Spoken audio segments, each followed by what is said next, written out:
ഈ മോട്ടർ തിരിയുന്നില്ല. ഇതാണ് ഇതിൻ്റെ പ്രശ്നം.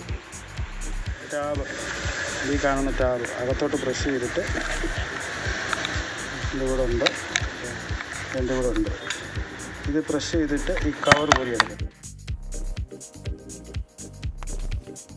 ഹായ് ഗൈസ്, ഓട്ടോമാസ്റ്ററിൻ്റെ മറ്റൊരു വീഡിയോയിലേക്ക് ഏവർക്കും സ്വാഗതം. ഇന്ന് നമ്മുടെ ഇവിടെ അവതരിപ്പിക്കുന്നത് എ സിയുടെ ബ്ലോവർ മോട്ടർ എങ്ങനെ റിപ്പയർ ചെയ്യാം എന്നുള്ളതാണ്. സാധാരണഗതിയിൽ എ സിയുടെ മോട്ടറിന് പല കംപ്ലൈൻറ്റ് വരാം. ഇപ്പോൾ ഇവിടെ കാണിക്കുന്ന മോട്ടറിൻ്റെ കംപ്ലൈൻറ്റ് ജാം ആയിരിക്കുന്നതാണ്, കറങ്ങുന്നില്ല. നമ്മൾ ടെസ്റ്റ് ചെയ്യുമ്പോൾ മോട്ടറിലേക്കുള്ള സപ്ലൈ എല്ലാം ഓക്കെയാണ്, പക്ഷേ മോട്ടർ തിരിയാത്തതാണ് പ്രശ്നം. അപ്പം ഇളക്കി നോക്കിയപ്പോൾ അത് കംപ്ലീറ്റ്ലി റസ്റ്റ് പിടിച്ചിരിക്കുകയാണ്, തുരുമ്പെടുത്തിരിക്കുകയാണ്.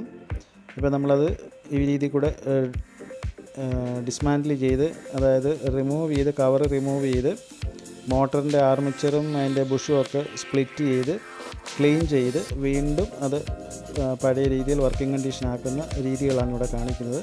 ഇതിനെപ്പറ്റി പ്രത്യേകിച്ച് പറയാനൊന്നുമില്ല, നിങ്ങൾ കണ്ടു തന്നെ മനസ്സിലാക്കുക. ഇതിപ്പം ഈ ടൈപ്പ് മോട്ടർ റിപ്പയർ ചെയ്യുന്ന രീതിയാണ് കാണിക്കുന്നത്. ബ്ലോവർ മോട്ടർ തന്നെ പലതരത്തിലുണ്ട്. അപ്പം ബ്ലോവർ മോട്ടർ ഇനിയും വേറെ രീതിയിൽ ഏതെങ്കിലും ഒക്കെ നമ്മൾ ചെയ്യുന്ന സമയത്ത് വീഡിയോ എടുത്ത് വീണ്ടും അത് നിങ്ങൾക്ക് കാണിച്ചു തരുന്നതാണ്. ഇപ്പോൾ ഇത് ശ്രദ്ധിക്കുക. എന്തെങ്കിലും ഡൗട്ടുകളുണ്ടെങ്കിൽ കമൻറ്റ്സ് ബോക്സിൽ കമൻ്റായിട്ട് രേഖപ്പെടുത്തുക. എന്തെങ്കിലും ഡൗട്ടുണ്ടെങ്കിൽ ഞാൻ പറഞ്ഞു തരുന്നതായിരിക്കും. Thank you guys. വീഡിയോ അവസാനം വരെ കാണുക.